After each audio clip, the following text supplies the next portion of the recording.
اعوذ باللہ من الشیطان الرجیم بسم اللہ الرحمن الرحیم۔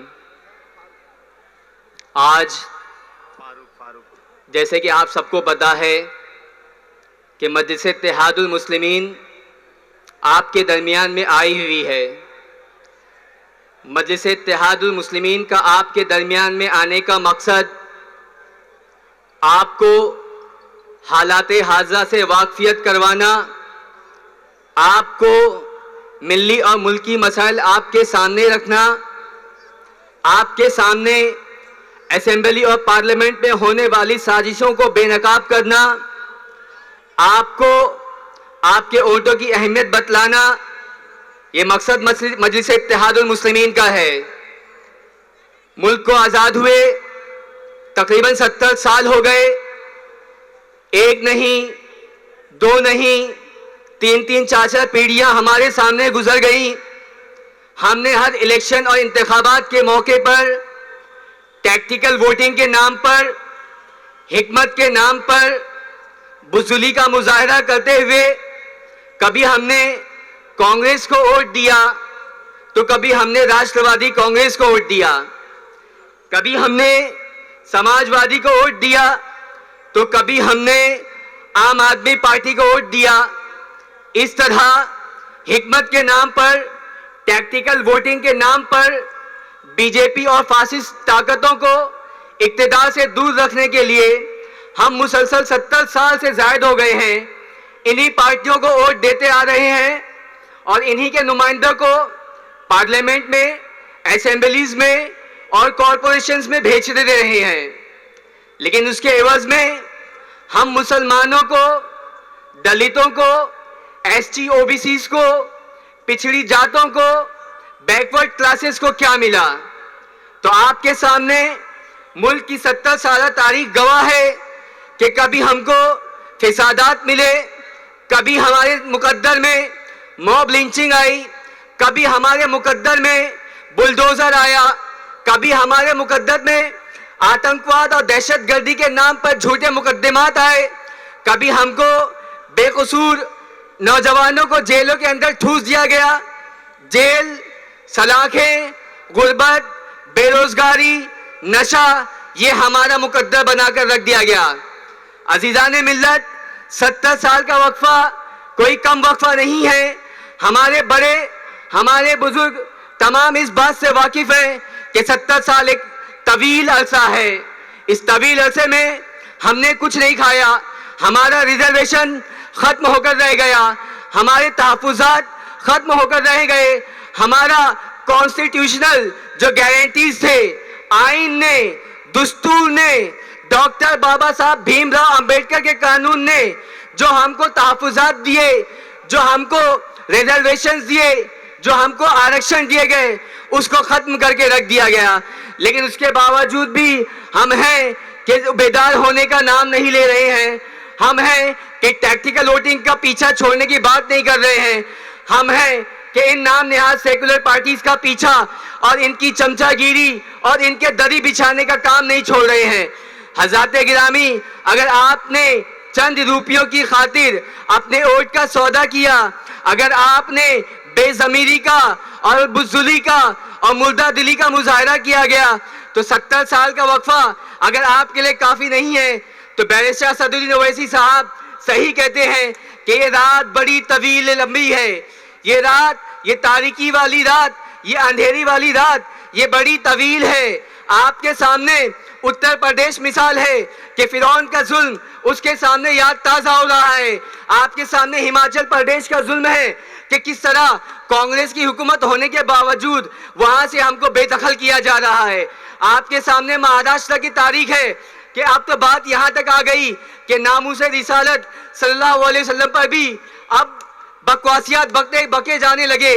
لیکن اس کے باوجود نہ راشٹروادی کے مسلمانوں میں یہ غیرت ہے، نہ سماجوادی کے مسلمانوں میں یہ غیرت ہے، نہ دیگر سیکولر پارٹیز کے مسلم نمائندوں میں یہ غیرت ہے کہ وہ آقا کے نام پر ایک ہوں، وہ اپنے احتجاج کو بلند کرے، وہ برسر اقتدار جماعتوں کو گھٹنے ٹیکنے پر مجبور کرے اور اس گستاخ کی گرفتاری کو یقینی بنائے۔ ہماری بے حسی اور بے ضمیری کا مظاہرہ یہاں تک آ گیا ہے کہ اب تو رسول اللہ اور ہمارے خدا کو بھی نہیں بخشا جا رہا ہے. حضرات بیرسٹر اسد الدین اویسی صاحب نے اس کے فوراً بعد کمشنر آف حیدرآباد کو میمورنڈم دیا, امتیاز جلیل کو ایک ذمہ داری سونپی گئی, اور تاریخ گواہ ہے ممبئی کی تاریخ میں اتنا زبردست احتجاج نہیں ہوا. ہم نے یہاں کی پولیس کے سامنے اپنے مطالبات رکھے. یقیناً ظالم کا ساتھ برسر اقتدار جماعت کے ساتھ ہے, اس کے باوجود اس کی گرفتاری نہیں ہوئی. کہ آپ میں اتنی ہمت اور جرأت نہیں ہے کہ آپ برسر اقتدار جماعتوں کے جو مسلم نمائندے آپ ان سے سوال کر سکے؟ آپ کیوں سوال نہیں کرتے؟ آپ کب تک ووٹ دیں گے؟ آپ کب تک اپنی غلامی کا ثبوت دیں گے؟ اب وقت آ گیا ہے کہ آپ کو جاگنا ہے, اپنی جماعت کا ساتھ دینا ہے. اور کیا آپ دیکھتے نہیں کہ پارلیمنٹ میں, اسمبلیز میں کون آپ کی آواز اٹھا رہا ہے, کون بہادری کے ساتھ آپ کے مطالبات ظالم حکمرانوں کے سامنے رکھ رہا ہے؟ یقیناً ہم میں سے ہر شخص یہ کہے گا کہ وہ جناب بیرسٹر اسد الدین اویسی صاحب ہیں. حضرات یہ وقت آ گیا ہے کہ ہم اس مرد مجاہد کا ساتھ دیں, ورنہ 70 سال تک سے روتے آ رہے ہیں اور یہ عرصہ مزید لمبا ہونے والا ہے. اور آپ کو اس بات کو سمجھنا ہوگا کہ ہمارے ملک کا کانسٹیٹیوشن, ہمارے ملک کا سمویدھان ایک پارٹیسپیٹیو ہے. آپ جب تک اس میں حصہ نہیں لیں گے, آپ کی آواز کو, آپ کے مطالبات کو نہ سنا جائے گا نہ مانا جائے گا. اسی لیے وقت کا تقاضا ہے کہ ہم بیرسٹر اسد الدین اویسی صاحب, جن کے اندر ایک قائد کی الحمدللہ تمام صفات موجود ہیں, تمام صفات ان کے اندر کوٹ کوٹ کر بھری ہوئی ہے, چاہے وہ بہادری کے اعتبار سے ہو, چاہے وہ جسمانی صحت کے اعتبار سے ہو, چاہے وہ روحانی یا دینداری کے اعتبار سے ہو, چاہے وہ ایجوکیشن کے اعتبار سے ہو, ہر اعتبار سے الحمدللہ ہمیں ایک مکمل قائد ملا ہے. اب چھوڑیے ان باتوں کو کہ بی جے پی آ جائے گی اور آپ کو کھا جائے گی. اللہ سے ڈریے, بی جے پی ملک میں ہے. آج جا کے پوچھئے یو پی کے مسلمانوں سے کہ کیا وہ اس کو برداشت نہیں کر رہے ہیں؟ یقیناً اس کو برداشت کر رہے ہیں, لیکن توکل صرف اللہ کی ذات پر ہے. اور آپ کو اس پارٹیسپیٹیو فارم آف ڈیموکریسی میں حصہ لینا ہوگا. آپ کو صرف دری بچھانا نہیں ہوگا, آپ کو اپنے 5,000 دولت بیچنا نہیں ہوگا.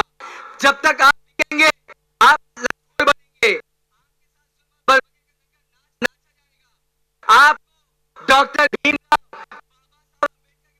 سمویدھان کو مکمل استعمال کرنا ہوگا.